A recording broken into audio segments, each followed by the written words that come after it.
Muy bien, vamos a hablar entonces de los criterios para el desarrollo de cada una de las intensidades que componen la resistencia. Habíamos dicho que la resistencia puede ser aeróbica o anaeróbica de acuerdo a de dónde proviene la energía para el ejercicio, ¿sí? Y dentro de la resistencia aeróbica y dentro de la resistencia anaeróbica teníamos distintos objetivos de entrenamiento que los llamábamos intensidades y que todas ellas iban a ser importantes para la construcción de la resistencia. Vamos a establecer un orden metodológico para ir de lo menos intenso a lo más intenso, comenzando por el aeróbico bajo, también llamado capacidad aeróbica, que tiene como objetivo el aumento y la economía de la capacidad aeróbica. Esto es poder producir grandes cantidades de energía a través de la vía aeróbica. En esta zona de entrenamiento los ejercicios que se realizan deben ser de fácil ejecución, es una buena oportunidad para asimilar o instalar acciones técnicas, ¿sí? Porque la intensidad es baja. La intensidad puede andar dentro del 70 a 75% del consumo máximo de oxígeno, dependiendo del deportista y las características del deporte.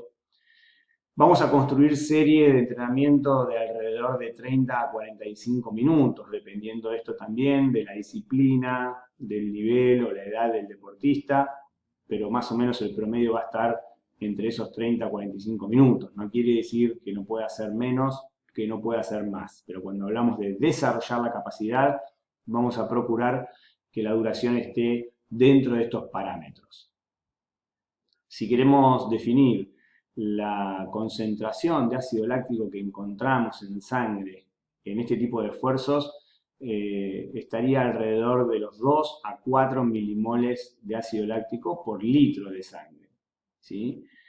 Y la frecuencia cardíaca, que puede ser otro indicador para establecer la intensidad del ejercicio, la vamos a poder medir de dos maneras. La tradicional, que es a partir de 130 a 150 pulsaciones por minuto, o una nueva tendencia que nos indica medir por debajo de la frecuencia cardíaca máxima.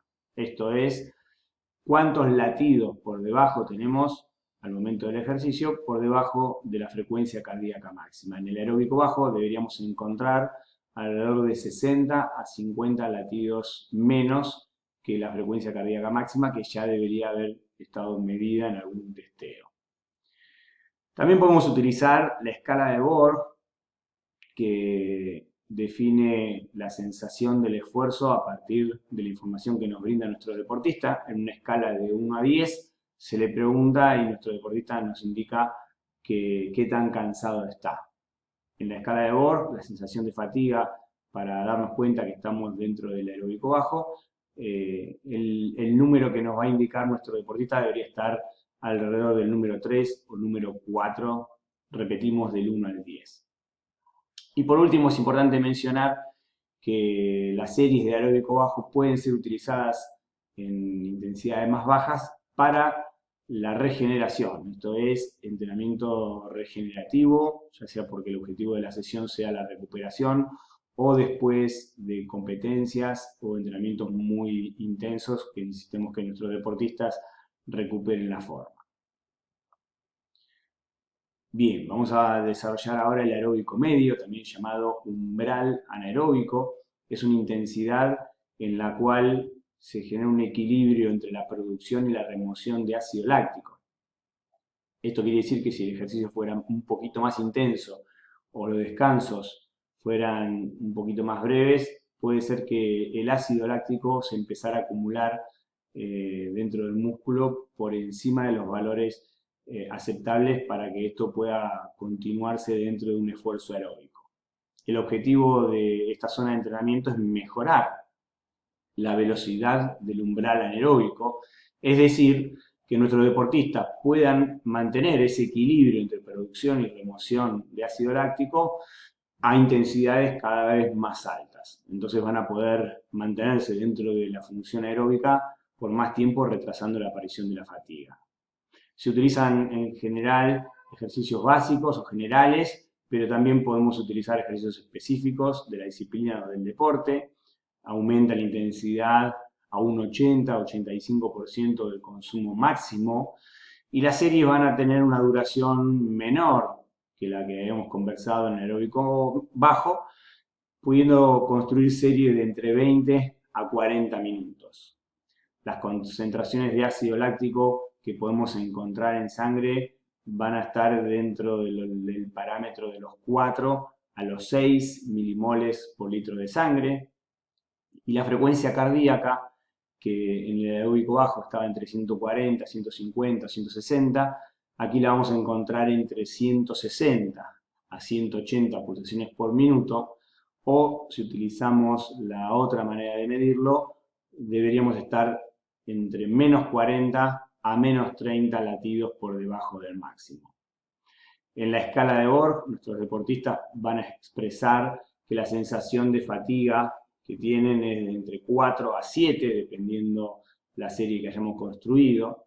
Y es muy importante entender que el glucógeno muscular que se utiliza como sustrato energético para este tipo de entrenamientos se agota en más de un 60% a los 45 minutos de un esfuerzo sostenido dentro de esta intensidad. Quiere decir que cuando realizamos entrenamientos de este tipo, si las series están cercanas a los 45 minutos, tendremos que tener mucha precaución en la reposición del combustible antes de volver a hacer un esfuerzo que utilice glucógeno intramuscular como sustrato energético principal. Pasamos entonces a la tercera y última intensidad del aeróbico, de la resistencia aeróbica, que es el aeróbico alto, también llamado consumo de oxígeno o potencia aeróbica. Habíamos dicho que la potencia aeróbica era la posibilidad de producir altas cantidades de energía en poco tiempo a través de la vía aeróbica. El objetivo del entrenamiento en esta intensidad es mejorar el consumo máximo de oxígeno del organismo y también, depende de las características de la serie, la tolerancia al ácido láctico, ya que en este tipo de series la producción de ácido láctico aumenta.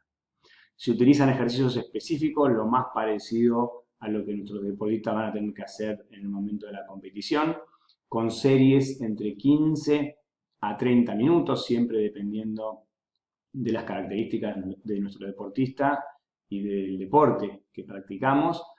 El ácido láctico que podemos encontrar en sangre está en el orden de 6 a 10 milimoles por litro de sangre, y la frecuencia cardíaca ya cercana a los valores máximos, ¿sí? 190 pulsaciones por minuto o menos 20 a menos 10 latidos por debajo del máximo, según el método que utilicen para medir la frecuencia cardíaca. En la escala de Borg, la sensación subjetiva del esfuerzo que nos indica nuestro deportista está entre el nivel 8 y el nivel 9, y utilizamos métodos fraccionados, quiere decir distancias cortas, para poder desarrollar altas intensidades. Vamos a hablar de algunas consideraciones que tenemos que tener en cuenta para el entrenamiento de la resistencia aeróbica. En primer lugar, poder entender que la mejora depende de la adaptación biológica de las fibras lentas. Esto es, un aumento de tamaño y un aumento en cuanto a la cantidad de mitocondrias, que son las estructuras celulares en las cuales se produce la energía a través de la vía aeróbica. Por otro lado, los entrenamientos extensivos largos nos van a ayudar a mejorar el sistema cardiovascular, el equilibrio, ¿sí? Llamado homeostasis, la disponibilidad de los sustratos, y nos permite consolidar los gestos técnicos, ya que las intensidades son bajas y podemos hacer hincapié en mantener una buena ejecución técnica. Los entrenamientos intensivos cortos, por su parte, nos permiten reclutar un alto número de mitocondrias, y la mejora de la resistencia aeróbica la vamos a basar en una combinación adecuada, en un buen equilibrio de las tres zonas de entrenamiento que utilizamos, el aeróbico bajo, el aeróbico medio y el aeróbico alto. Según la zona de entrenamiento que utilizamos, vamos a tener distintos tiempos de recuperación o de supercompensación.